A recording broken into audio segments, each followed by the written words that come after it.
বাংলা কার চিহ্ন চ, অর্থাৎ যেমন চা, চি, চু, চো, এই সমস্ত বিষয়গুলি ইংরেজিতে আমরা কীরকমভাবে উচ্চারণটা লিখতে পারবো। যেমন চয় আকার চা, এটি আমরা এই চা উচ্চারণটি বাংলায় লিখতে পারি চয় আকার দিয়ে, চা। তাহলে চয় আকার বসালে চা হয়ে যাবে। এটি যদি ইংরেজিতে চা উচ্চারণটিকে লিখতে হয় তখন কি লিখতে হবে? CHA, চা। কেননা এই যে চ কথাটি আছে, এই চ কথাটির ইংরাজি হলো CH। চ কথাটির ইংরাজি হলো CH। তাহলে যখন চা হবে তখন CHA, চা।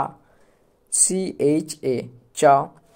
চয় হস্যই চি, তাহলে এই চি কথাটিকে আমরা বাংলায় লিখলে চয় হস্যই দিয়ে লিখতে পারছি যে চি, চয় হস্যই চি। তাহলে এই চি কথাটিকে যখন আমরা ইংরেজিতে লিখব তখন CHI, চি, CHI, চি।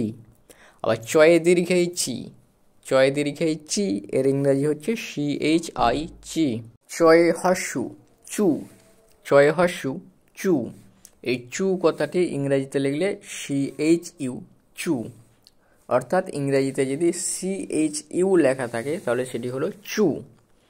চয়ে দীর্ঘ চু, চয়ে দীর্ঘ চু, CHU, চু, CHU, চু।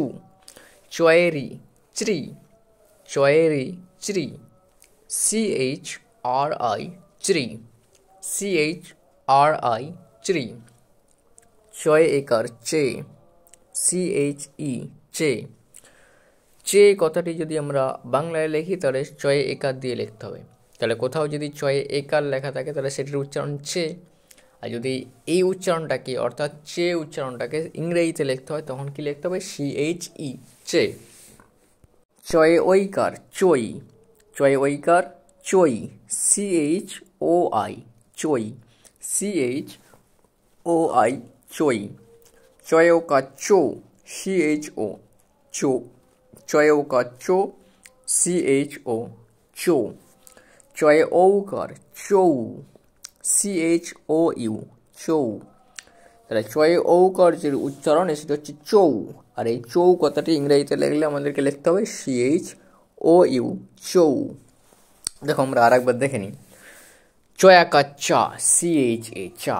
চয় হস্যই চি, CHI, চি। চয় দীর্ঘে চি, CHI, চি। চয় হস্যু চু, CHU, চু। চয় দীর্ঘ চু, CHU, চু।